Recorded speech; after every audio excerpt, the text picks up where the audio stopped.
ঊর্ধ্বগমনের রাত। শরীরে তো উপরে উঠে,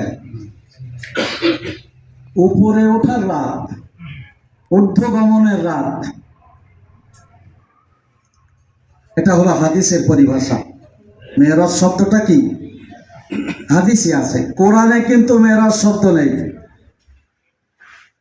হাদিসে আছে মেরাজ শব্দ। কোরআনে আছে আসর। কোরআনে কি আছে? আসর। সূরা বনী ইসরাঈল 15 পারা শুরু। বনী ইসরাঈলের একেবারে 1 নম্বর আয়াত। এই সূরার কিন্তু আরেকটা নাম আছে, সেটা হচ্ছে আসর, সূরা আসর। এই সূরা বনী ইসরাঈলের 1 নম্বর আয়াত, যেটা আমি ভূমিকায় পড়েছি, সেখানে বলা হয়েছে সুবহানাল্লাযী আসরা বিআবদিহি লাইলাম মিনাল মাসজিদিল হারাম ইলাল মাসজিদিল আকসাল্লাযী বারাকনা হাওলাহু লিনুরিয়াহু মিন আয়াতিনা ইন্নাহু হুয়াস সামিউল বাসীর। এর অর্থ হলো, পবিত্র সেই মহান সত্তা যিনি তার বান্দা অর্থাৎ মুহাম্মদ সাল্লাল্লাহু আলাইহি সাল্লামকে আসরা মানে নৈশ ভ্রমণ করিয়েছিলেন।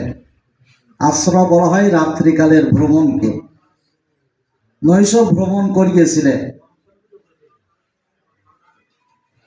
মিনাল মসজিদুল হারাম, মসজিদে হারাম থেকে, এই যে বাইতুল্লাহ থেকে, ইলাল মসজিদুল আকসা, মসজিদে আকসা পর্যন্ত। আকসা মানে দূরবর্তী, মসজিদে আকসা মানে দূরবর্তী মসজিদ। যেহেতু মক্কা থেকে বাইতুল মুকাদ্দাস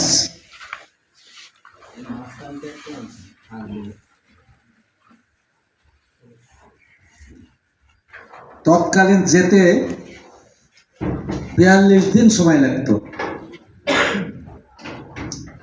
42 দিনের রাস্তা, এই জন্য অনেক দূর। এই জন্য মসজিদে বাইতুল মুকাদ্দাসকে মসজিদে আকসাও বলা হয়, দূরবর্তী মসজিদ বলা হয়।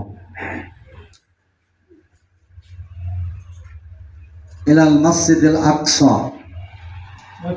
তারপর আল্লাহ বলছেন